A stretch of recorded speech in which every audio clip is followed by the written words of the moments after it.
If you got a garage, you can put your car in there and close it. You've made it. That man and his family went on vacation once a year, but he also had this, that they all wore the successful uniform. They had on khakis, they had on loafers with tassel. When they were casual. Or even when they were going to work, but casual as well. The white button down and then the blue blazer. Okay. Sometimes with the anchors on them. And I was like, oh, that's what success is. Welcome to Shaping Freedom with Lisan Basquiat, the podcast where we help you unlock your potential and redefine what it means to be free. I'm your host, Lisan Basquiat. I'm a former corporate executive, a life strategist, and the founder of Shaping Freedom. With a background spanning corporate, artistic, and personal development, I bring a unique perspective to empowering others. Listen in to discover inspiring stories and practical insights that will help you reclaim your life and rewrite your narrative. My intention is for you to gain the tools and motivation to be free in your relationships, your communities, and within yourself. This, my friends, is Shaping Freedom. Today on Shaping Freedom, I sit down with Antonio Neves. He's a renowned reporter, speaker, correspondent, and the author of 4 books. His latest book, Stop Living on Autopilot, gives us the opportunity to examine our lives and beliefs to see if they are in alignment with what we want them to be. Today, we explore if going through the motions of the American dream is still a fulfilling life path, as so many of us, especially men, use a white picket fence and a 2-car garage as the barometer for success and happiness. As Antonio would agree, it's so easy to find yourself living on autopilot. Thankfully, a chance encounter forced Antonio to re-examine his life and the changes that he knew he needed to make. With a lot of grace and insight, Antonio offers his story of growth and transformation on issues such as friendship recession, emotional marginalization, and auditing your environment. By the end of this episode, you'll have some actionable steps that you can apply immediately to start making positive changes in your life. Here's my conversation with Antonio Neves.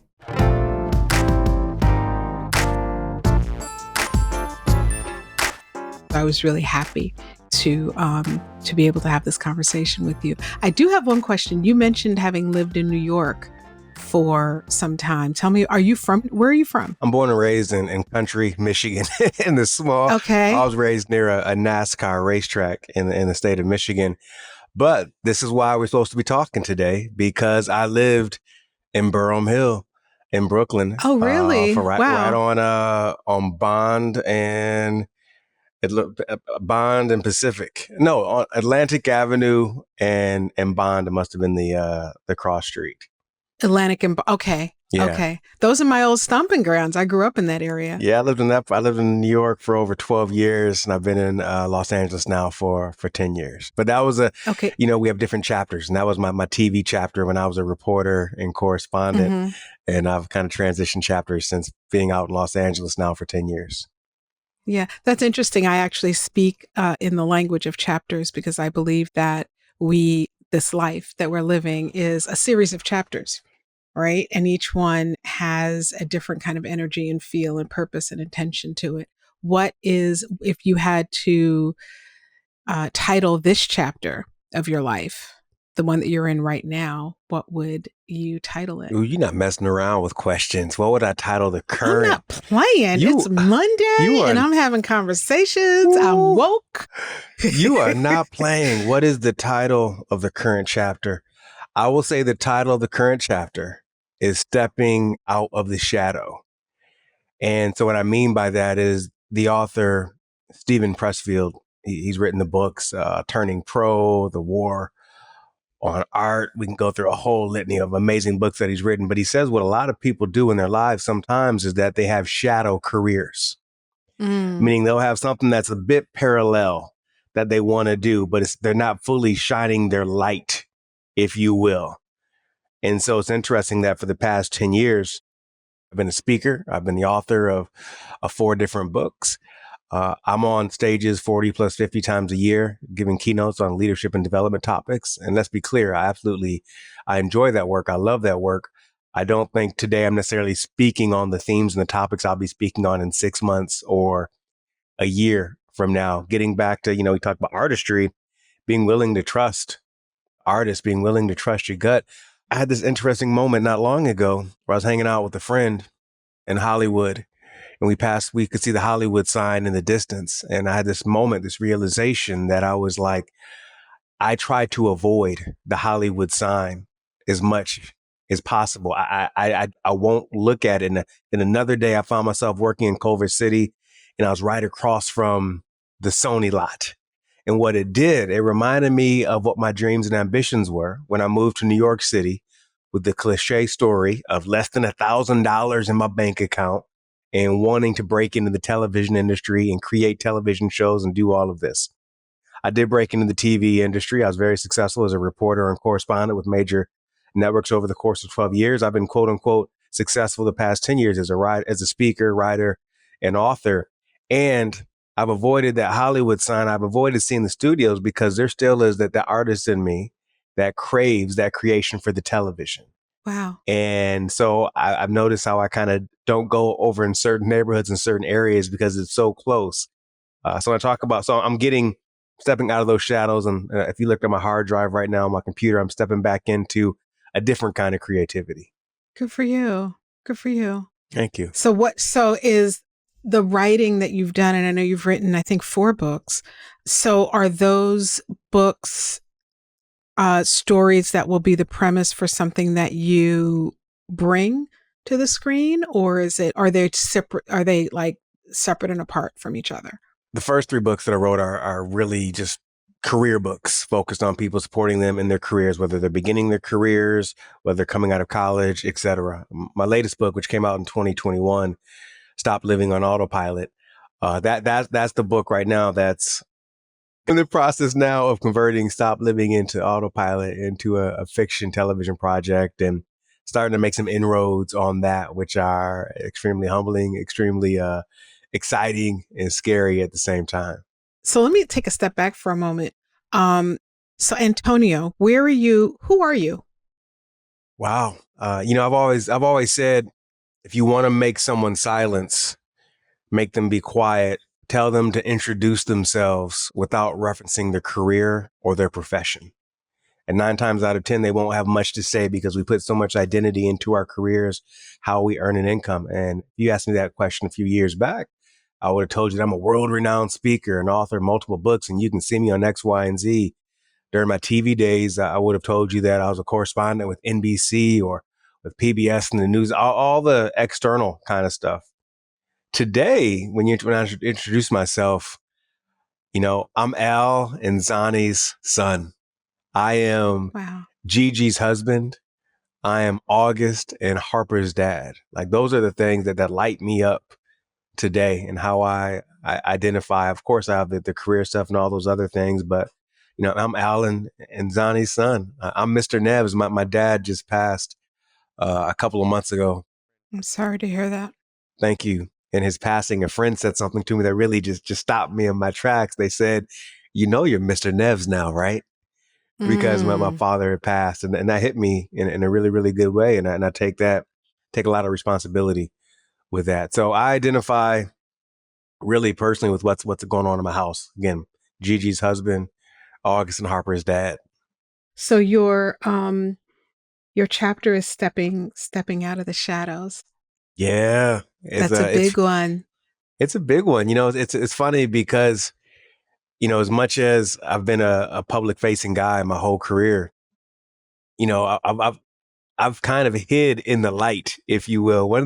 We think people who sometimes who may be shy, don't have a lot to say, they're going to retreat to a corner or something like that. And sometimes you can realize that no, sometimes those people are right in front of you and they're talking, they're shaking, they're moving, saying things, but what are they really saying? Have you really got to know them? So as I think about stepping out of the shadows, I'm curious to hear your perspective on this. I feel like we can go from chaos to conformity, right? We can go back and forth on that pendulum. And I feel like I'm just kind of getting back to the middle, if you will, between those two things. And this vision I've had is a home, this beautiful home, but every year it gets painted. Mm-hmm. And they just add another layer of paint on top of the old paint from the previous year and all these layers. And now I just have this image of all the old paint being stripped away and getting back that core roots and those core That's right. foundations before you start painting again. Just can't just paint on top of something. Let's get back to the core, to the foundational essence of who you are. Yeah, that's that energy of completion. There's this time and this moment in your life where, for many of us, where you're like, okay, I've done these things to create this room, this house. And now I'm stepping into the next chapter. And so, what does that mean for what I've created thus far? Which parts of this creation will I release and complete? And which part, what of this will I now take and create to the next level? And that's kind of what comes to mind when you describe that. Yeah, that's 100% accurate. Trying to figure out, like you said, we talked about chapters earlier, like what parts of those previous chapters no longer serve me, which ones I'm going to carry with me. And chapters, there are certain people, situations, things that don't show up in the next chapter. That's right. And certain, even behaviors, etc. And they're fun to look back on, but I'm not trying to get stuck looking back. I'm trying to keep learning obviously from the previous chapters, but continuing to move forward. Yeah. I went through a similar period of my life where I was in corporate. I was in corporate for a long time and I enjoyed it. I had a really good career doing what I was doing at the time. But I realized that in many ways, I myself was living in the shadow because in my family, I'm a first generation. My father was Haitian, my mother was Puerto Rican. And I grew up primarily with my dad, although my mother was very actively involved in our lives. And for my father and for many folks from the Caribbean, there's one path to success, and that's all about having some kind of a white collar job, right, and being a white collar professional and getting being labeled successful because of what you do in the corporate space, which I spent some time in. And I enjoyed that work, but I did realize that I was in some ways living in a shadow of what was set out for me, you know, even though I knew in my heart and in my soul that it wasn't everything. As you were speaking and thinking about what expectations were, I was the first person in my family to go to college. But when I was a kid, I remember seeing in my small hometown in Michigan what I thought success was. Mm. And for me, success was that man on the other side of town that was married, had a home, had this thing called a garage. So, I figure you were doing it big. If you got a garage, you can put your car in there and close it. You've made it. That man and his family went on vacation once a year, but he also had this, that they all wore the successful uniform. They had on khakis, they had on loafers with tassel, When they were casual. or even when they were going to work, but casual as well. The white button down and then the blue blazer, Okay. sometimes with the anchors on them. And I was like, Mm-hmm. oh, that's what success is. Listen, I'll never forget. I got my first internship in college. And I remember like, I gotta get that. I gotta get the loafers. I gotta get the khakis. I gotta get the white button up and the blazer. And I remember getting it and putting it on and looking at myself in the mirror and for a second thinking, look, you've made it. You've made it. And then a second later, just feeling like, who is that? That I feel like an actor, right? And this is not me. This is not how I roll. But I wore some semblance of that uniform, different versions of it for quite a few years after that led to outward success. But it never felt quite right. So as you were talking about you making that bold, courageous move to step out of that, getting more to you, I can connect to that. Yeah. Yeah. I think that's why it's so important to be clear about who you are and what you truly want and to be courageous enough to receive that information from yourself. And if the corporate ladder or that trajectory is one that's in alignment with a person, that's fantastic. Do it, enjoy it, have that. And there are a lot of folks who are on that path and walking that path and leveraging a lot of their life force energy and a lot of their time and thoughts investing into something that doesn't feed their soul. And when you do that, you just wind up further and further away from the person that you are. And then at some point, you do wind up having that moment where you're looking at the delta between how you're showing up in the world and who you truly are. And then you have to figure out what you're going to do about it. It is so powerful. And I think throughout life, we get those taps on our shoulders when we're on the wrong path, we're going the wrong direction. We'll meet that person. And right. And we have to be willing to be attuned to that, to be willing to receive that information. But we also can be good at distracting ourselves as well. I know this personally when I felt the tap on my shoulder, knowing I wasn't necessarily going in the right direction. All it takes for me is a glass of wine to turn that part of my brain off, like, oh, to numb myself out. And even with my book, Stop Living on Autopilot, that the genesis was that book is exactly what you talked about. Those folks who have met society's every expectation, outward expectation of success. Maybe they got their education. They got a good job. Maybe they have a good income. They got the mortgage that everybody talked about. Maybe they have kids. Maybe they have a nice vehicle. They've checked off every box that society told them they should check off for this, quote unquote, American dream. Yet they don't feel fulfilled. Right. They feel empty. I've done everything I'm supposed to do, yet here I am with what is missing. And it goes back to exactly what you just described. We start veering off on a path that's maybe a good path, but it's not your path. Right. And then here's what's also interesting, especially when it comes to men. We feel guilty about acknowledging that or even saying something like that out loud. Like what? Because we're like, who are we to complain? Mm-hmm. There are a whole bunch of other horrible things going on right now on paper. I mean, I'm doing okay. Who am I to complain? So we feel actually guilty for acknowledging that. So what do? We keep our head down and keep doing that. And then before you know it, we're probably picking up behaviors we shouldn't be doing. We're unfulfilled. We're not happy, etc. So hopefully we're all of us like catching that moment earlier rather than later to course correct. When you talk the language of American dream or what society says, those are hints for a person to recognize that there's something there for them. There's something different for them because the American dream is not your dream. I want to live Lisanne's dreams. Yes. I'm sure that Antonio wants to live Antonio's dreams and so on and so forth. And so I think that when if you see what the American dream is and you decide that you're going to personify that, that's great, as long as it really is your dream. I'd love to talk about, and I really was very happy to hear, very excited to have a conversation with you because I do observe that there needs to be some conversation around the mental and emotional well-being of men.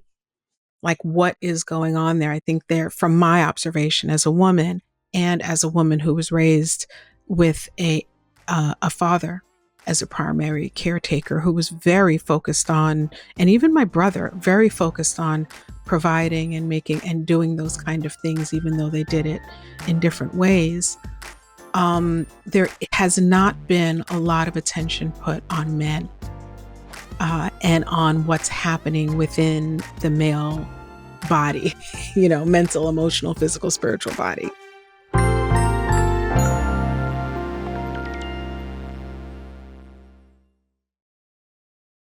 Do you know that we have a line of Shaping Freedom wellness products? Each are beautifully crafted and designed to support you in cherishing your mind, body, emotions, and soul.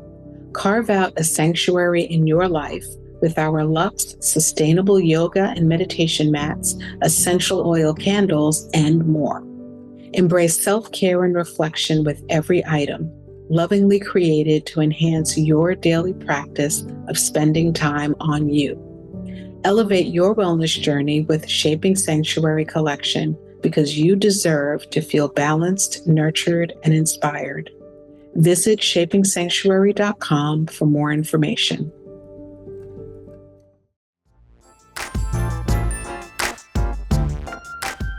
It's controversial. It's like even saying that, like, it's hard for me to believe because it's accurate. Like, yes, emotionally marginalized is a beautiful way to put it, but a lot of people will push back on that. But go ahead. Sorry. That really is it. I think that men have been emotionally marginalized, and I think that men of color have been marginalized even more. And I think that a lot of the what I hear and see is this conflict between, or this contradiction between how we want men to show up, strong, alpha, have your stuff together, provider, blah, blah, blah, doing all the things, and also having connection to your emotional and mental well-being and showing up in that way. So the fact that this topic, or, you're in that room of this topic, is very interesting to me. And I'd love for you to talk a little bit more about that. Uh, Yeah. yeah, talk about the autopilot thing. I don't know where to start with it, so I'll just tap it over to you.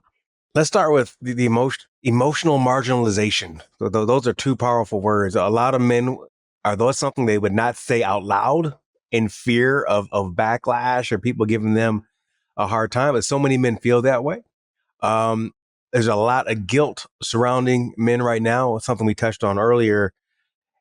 Many men, I'm speaking generally right now, feel like they have kind of two purposes, and that's one is to work and to be with the family. There's only two lanes in their life. If I'm not working, I should be doing something with my family, and there's no other margin, if at all, to pursue other interest things that make them sing, that make them alive. When it comes to emotions, of course, we hear a lot of language. We want a man who's connected with his emotions, who's connected with his feelings. But I can speak firsthand from previous relationships and other men that I've worked with, and the men's groups and things that are going on, not just nationally, but globally. A lot of men find that when they do open and when they do share this in their relationship with their spouse, with their wife, it is not met with open arms. Many times, it's actually met with friction when they show that vulnerability. That's So right. what do? They bottle up and they decide not to show it. And so a lot of men, the way they feel right now, just imagine having a can of soda, which I don't advocate anyone drink soda, by the way, but imagine having a can of soda and just shaking it up nonstop, but never releasing any of the pressure. Right now, so many men that you wonder what's going on with him, what's really going on behind his eyes. That man is emotionally constipated. Mm-hmm. Emotionally constipated because there has not been space, there has not been margin in his life That's to right. release sometimes anger, sometimes joy and happiness, Mm-hmm. sometimes, listen, sadness, fear. They're afraid to say, I don't know what the next move is. So what do? They act like everything is cool and they hold everything in. And what does that cause? It causes many people to live on autopilot, in cruise control, not realizing that we have so many different gears that we can shift in our life. This idea of living on autopilot is personal for me because 7 years ago, according to the internet, I was living my best life ever. Had a successful career traveling across the globe, delivering keynotes, multiple books, was married to a beautiful woman. We had newborn twins.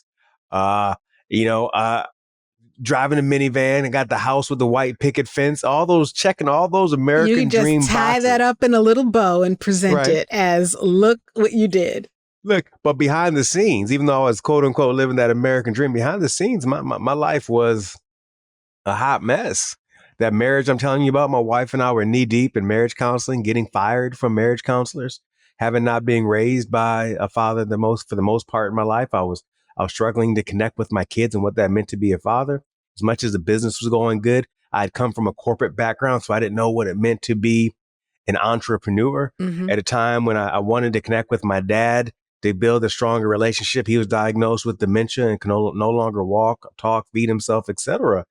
And instead of having outlets to really share that with others, I started folding into myself. And that led to gaining 30 pounds of weight due to emotional eating. That led to having 1, 2, 3 glasses of wine, those things you don't need to end your day.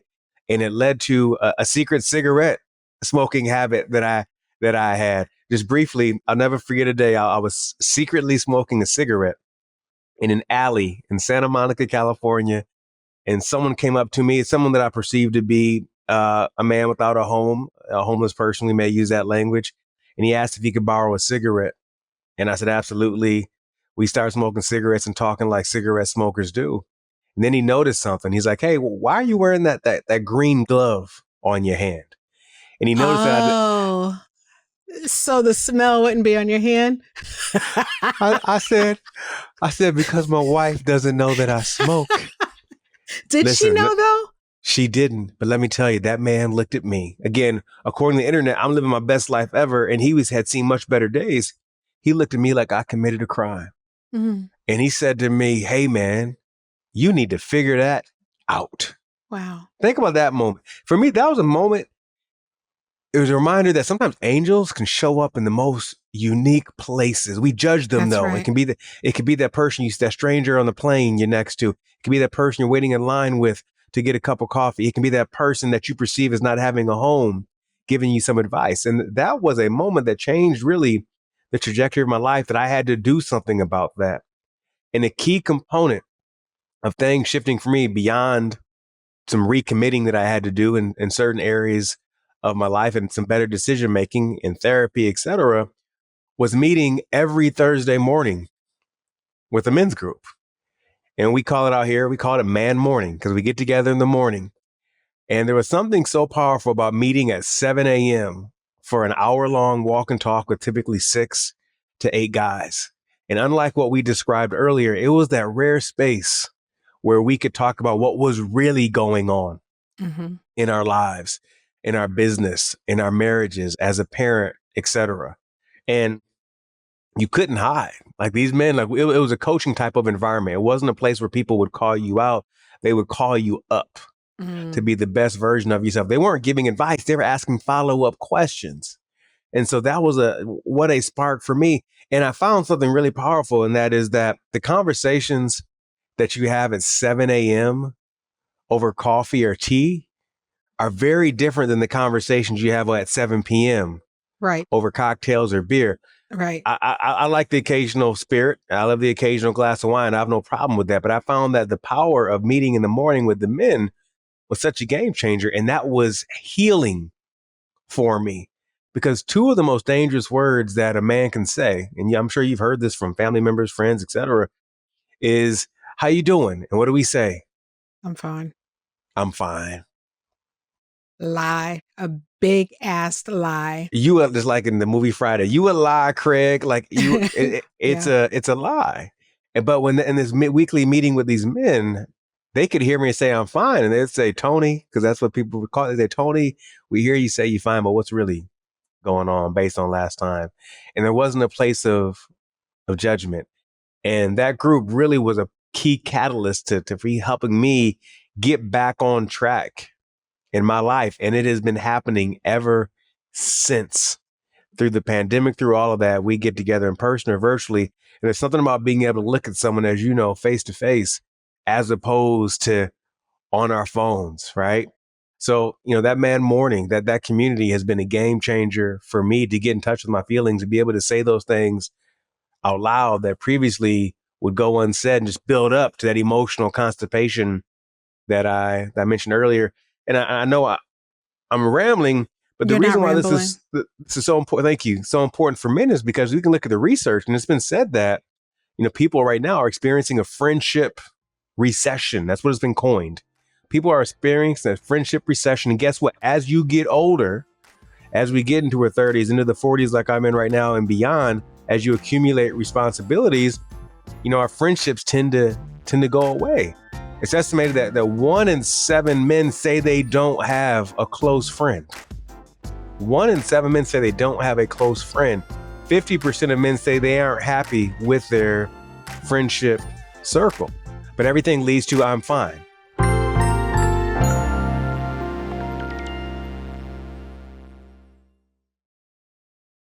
HeraHub Carlsbad is a co-working space and member community designed to empower entrepreneurs. More than just a workspace, HeraHub Carlsbad is a business accelerator and a connected network of successful entrepreneurs. Imagine a collaborative, serene, and spa-inspired environment where you can thrive. Our unique community allows each member to be both a guide and a student, fostering leadership and continuous growth for both you and your business. Experience an uplifting, supportive atmosphere that will elevate your entrepreneurial journey. For more information about HeraHub Carlsbad, or to schedule a tour, visit harahub.com/Carlsbad. We also have locations in Temecula, Irvine, Washington, D.C., and Harahub Carlsbad is one of 3 Harahub locations in San Diego, the others being in Mission Valley and La Jolla.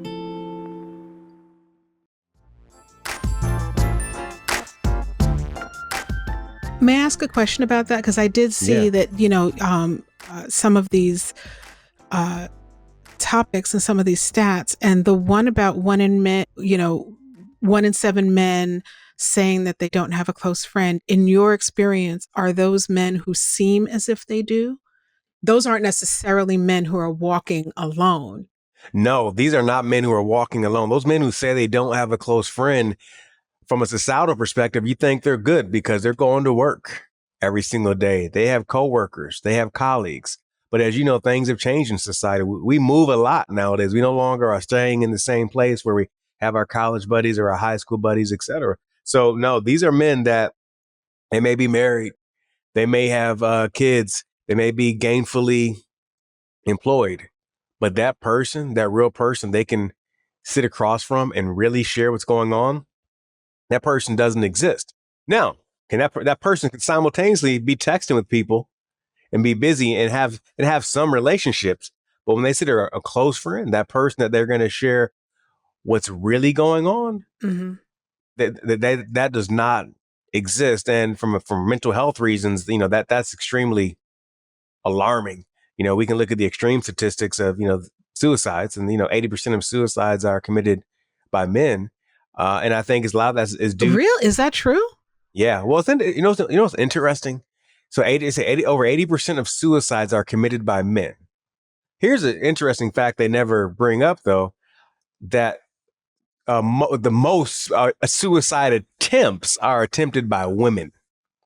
So that's that. I know that sounds different. Suicide attempts, women lead the category, which means they didn't commit suicide. They attempted it, but didn't work out. But actually, people who actually, well, I don't want to say, actually did commit suicide, 80% of those are men. What that says what does that say to you? It says to me, people have reached a point of thinking it wasn't worth it anymore. That maybe they said, I'm fine to somebody many times over the years, and that person just nodded their head and said, okay. That at some point they decided to give up. At some point, those services, those resources, they didn't seek them out, or they didn't even know that they were available.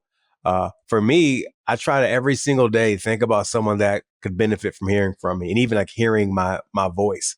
So I have my little list of friends that I check in on. I'll leave a voice note, or I'll call and catch them off guard, or something like that.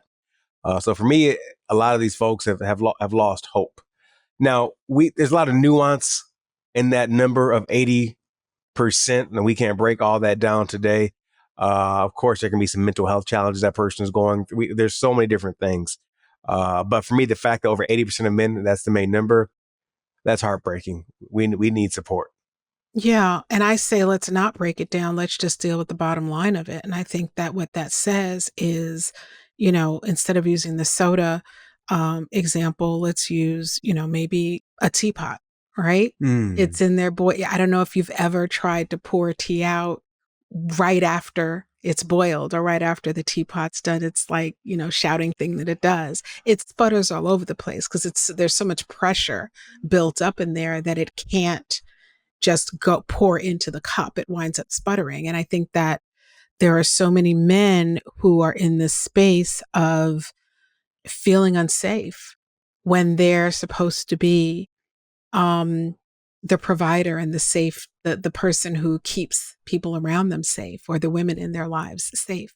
I believe that there are many men who don't feel safe. They don't feel safe with their emotions. They don't feel safe, expressing who they really are and what they're really thinking and what's really going on inside. They hold it in, and they are in a space of being very performative. Yeah, let's talk about a few things. But to your, just briefly, you said it becomes performative. And I don't know if you've experienced this in your life. Being performative is exhausting. It will wear you out. I've experienced that firsthand. And so a lot of these men, yeah, they're tired. They're just struggling to go through. They're going through the motions again on cruise control. on autopilot, but they're not firing on all cylinders. This isn't scientific, but what I observed when I was in corporate, and I was in corporate for 23 years, and sitting at the table, at the conference room table, you could look around the room, or I would look around the room at the gentleman sitting at the table and could tell who those men were. It was almost like there was like a heaviness in the chest that wasn't muscle. It was more like just this heaviness in the chest. And you can tell that they were breathing in, like their breath wasn't going all the way down into their belly. There was like this halt of breath for those men who would almost be living in this state of performance. I see these men and women too, but I see these men every single day. I have the opportunity to coach some of these folks when I go to organizations. When you said it's heavy in the chest and it's not muscle, I know what you're talking about because I felt it and I've seen it. But on a practical level, things that some men can do is one, is that reminder first that don't do it alone. It's easier said than done. It's common sense, but don't do it alone. No one who has accomplished anything of significance did it alone. Neither should you. And when I say significance, I'm talking about just living a good life that's true to yourself. So it can be something as simple as having somewhere to be, having something on the calendar. One of the activities, exercises I do with the men in communities is I have them open up their calendar on their phone or their computer and see what's on their calendar on a weekly basis to look forward to. And most folks don't have anything when it comes to intentional time with men. Yeah, it may be the golf and beers. It may be the evening basketball game, but something intentional where you meet with guys, a men's group, church group, you name it, that's intentional for healing, for getting better. It doesn't exist. So I invite people to have something on the calendar on a regular basis. 4 powerful words that we don't hear enough are see you next week. Mm. See you next week. Like, that's a beautiful thing about my men's group that we get together every single week is we can say, see you next week. What's also beautiful about that is our group, when we meet, it's opt out as opposed to opt in, meaning we don't send text messages on Wednesday night saying, hey, who's in tomorrow? Are we going to do this? Yes or no? Like, you text only if you're not going to make it. You opt out. It's not an opt-in situation. So have something on the calendar somewhere where you can say, see you next week. Make sure that's opt out as opposed to opt in. I like that. This one is going to make people chuckle a little bit and people are going to get a lot of resistance from it. Now, we talked about emotions earlier, all those things that may be inside that emotional constipation, that tea kettle. Mm-hmm. I challenge folks to go for a 30-minute walk with zero technology. Love that. No iWatch, no phone, no notification, no dings, no listening to podcasts, no listening to music.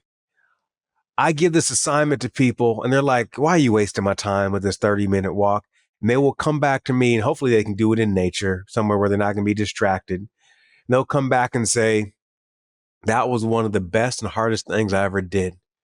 I gave myself the gift of 30 minutes and people will say that problem I was trying to solved it. Just came up, just comes up.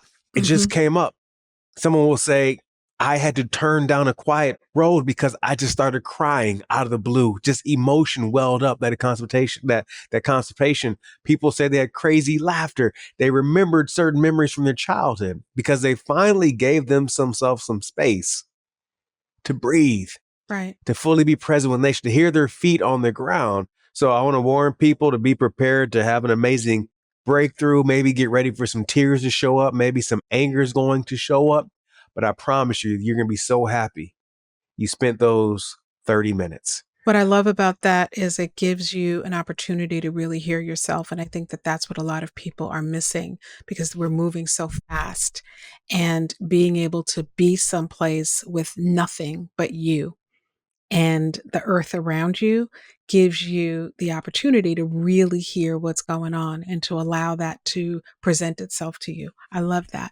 Keep going. Yeah. There's a beautiful quote, I want to say it's by Pascal, about one of the biggest challenges a man has is his inability to be alone with himself. And I just butchered that quote. I'm going to find it, but it's actually a beautiful quote. A third thing, audit your environment. Mm. And if you are spending time with people, you have to ask yourself, am I spending time with allies or am I spending time with thieves? Ooh. Thieves are people that don't encourage you, that don't inspire you, that don't challenge you, that don't push you and don't hold you accountable. Thieves are those people that when you spend time with them, they wear you out. Like they are energy drainers.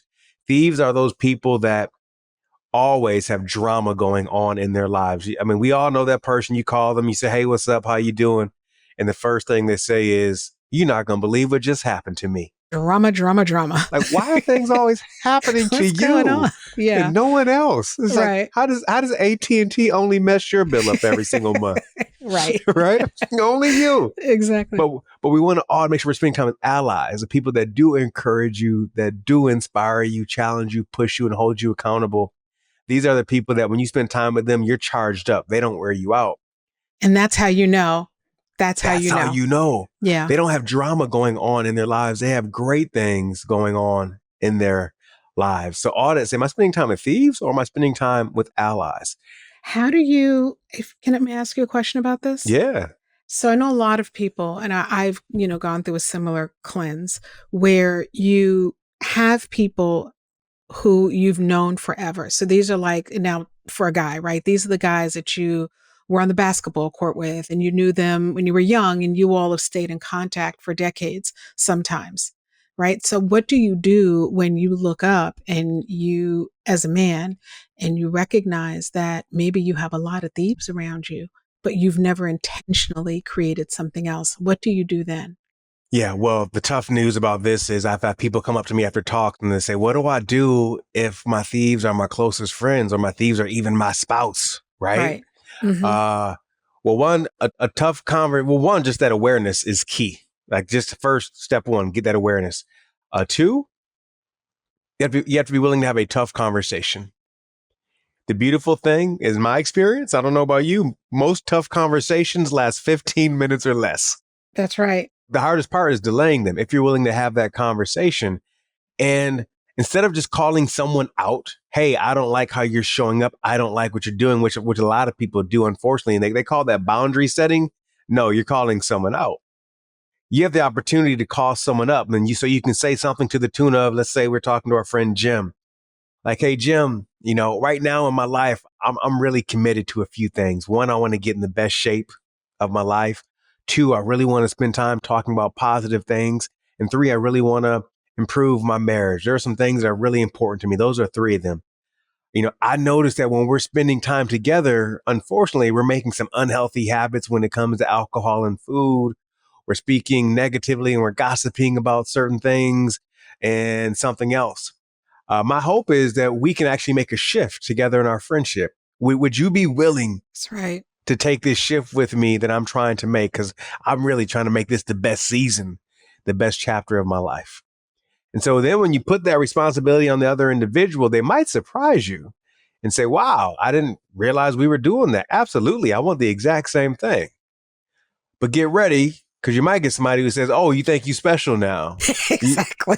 You think Yeah. you think you better than me. And you're like, no, that's not what I'm saying. But here's my goals. Here's what I'm trying to do. Will you support me? Can we support each other?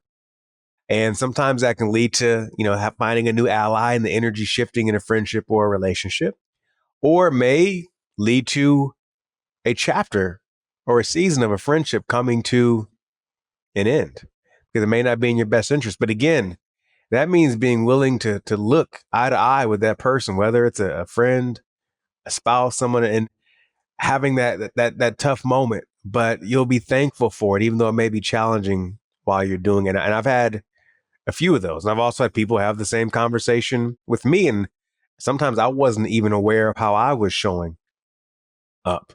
So I encourage people to have those conversations that we've been avoiding for far too long. Yeah. And I'm so happy that you mentioned boundaries because that is boundary setting. And it's boundary setting where you're setting the relationship up for success. And when you're taking accountability. So instead of pointing the finger into on another person, like you're super negative, I can't stand to be around you, you're an energy thief, all of those things, you're really presenting to that person what you want and what you see as a successful future for the two of you, for the relationship, and giving them the opportunity to respond to that. Because it's really hard to respond when there's someone just telling you off and reading you, puts the other person on the defense. Yeah, friends call each other up. They don't call each other out. And I think two last things I'll share that folks can do is one, just acknowledge that your allies that you spend time with, these folks don't always have to be your best friends, people you kick it with every single week, every single day. These can just be people you come together with on a weekly basis to get together, to break bread, to encourage one another. I don't know about you, but I found in my life sometimes that surprisingly, sometimes the people who have helped me and supported me the most, sometimes they actually knew me the least. Yeah. Like people I thought were going to make certain phone calls, do this or that. It's the person that barely knows me that says, let me do this for you. And we have to pay close attention to who's clapping when we win. That's right. That radio, I got great news. And you see radio silence. Like it's amazing how a drama fueled post will get all these likes and all these things on social media. You share some good news about a promotion or a vacation you took, and all of a sudden radio silence. So, or a comment about, that, like you said before, like, oh, you think you're blah, blah, blah. Oh, it must be nice, must be nice to go on vacation, when they don't truly understand or know the journey that you're going through and what it took for you to get to that place. and that's why people don't share what's really going Right. on, because there's so much must be nice has been showing up. Last thing I'll share, and I wish I was willing to do this earlier on in my life. And sometimes you have to write a check. And when I say you got to write a check, is sometimes you got to pay a coach to work with. That's right. Sometimes you got to pay out of pocket to go to therapy because your insurance doesn't cover the provider you need. Sometimes you have to write a check so you can attend that conference that you want to go, where the people like, I can't find the people. They're not in my community. I hear you to say find allies, but they're nowhere around me. Well, find out where they congregate, find out where they meet. And you might need to go to a conference and write a check for that plane, that hotel, and that weekend event. So I want to encourage people to invest in themselves. Like the best investment we can always make is in ourselves, but we can be stingy with investing in ourselves, which I find, and I was the same way. I wouldn't pay to work with a coach. Now I work with one. I would not have one. Group coaching programs, those things are absolutely amazing. And what's amazing about when you get in a group setting, some of our biggest breakthroughs can come when you're helping someone else. I appreciate the work that you're doing. And I think that people need allies for a number of different things that are going on in this world. And I think that men need the allyship of each other to support each other through what's going on. Just like women, we congregate with each other to hold each other up and to support each other. And I am all about the humanization of men and the experiences that you all are going through. Again, I was raised by my father, and I saw my father was a very proud, very successful, and I'm putting that in air quotes because he was successful in many ways. And where he faltered and where he struggled was in doing it alone. All the things you talked about, doing it alone, not really having a community of men around him to support him in what he was up to in his life. The emotional constipation absolutely was pent up, and really believed that his role as a man was to just be quiet and do and provide and take care of the people around him. And when you're not taking care of yourself, it's very challenging for you to truly connect and take care of other people around you in the way that you want to. I think that the auditing of environment, another one, and really paying attention to what drains you. I wouldn't say that he was necessarily around people that drained him, but I do think that if you're not aware of what is feeding you and what is taking away from you, it is indicative of a man or a human being who really is disconnected from themselves and disconnected from their heart and who they are. And then also, writing that check, well, acknowledging your allies, one, and then writing that check, which is investing in yourself. It is just as important to invest in your emotional and mental well-being. So I love the work that you're doing. I appreciate the work that you're doing because we need it. Women need it, men need it, and women, we all need it. I really do. And what is coming up? So first of all, what can a person do if they want to join this group that you have, or what do you have coming up? Like, let us know how we can support you and how we can send men your way. Yeah, absolutely. Well, one, even as you were speaking, I had to remind myself that sometimes writing a check just means blocking off time to listen Right. to an audio podcast, an amazing podcast like this. That's investing in yourself as well. I invite listeners to head over to Man Morning, MORNING, manmorning.com, where you can get signed up to our weekly newsletter, but also learn more about different chapters all across the country, where you can meet with men who are allies, who are doing what we were talking about today. I think a lot of your listeners and viewers will dig my book, Stop Living on Autopilot, if they feel like they've been on cruise control, going through the motions, and they want to break free of that. It's a direct, real read.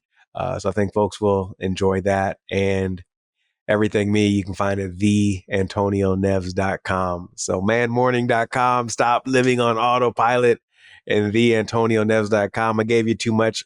I won't give you my social security number, though. I wasn't going to ask you for it. I have enjoyed this conversation so, so very much. And I encourage anyone who resonate, and I know there are many people who will resonate with the topics that we brought up and what Antonio shared. One little gem that I got from this conversation was you mentioning how important it is that we pay attention to who we're encountering on a day-to-day basis. Sometimes we're looking for the big thing.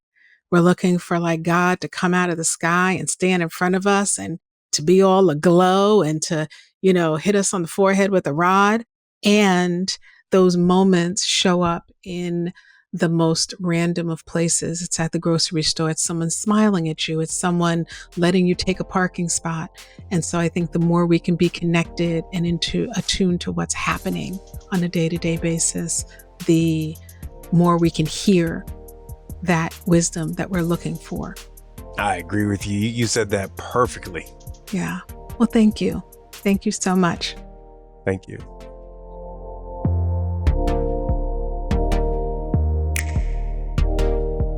You don't have to hold it all in and hold it all together. We've got a lot of amazing things to take away from this episode. I encourage you to assess the people that you encounter in your daily life. Are they uplifting or restricting you from reaching your alignment and where you want to be?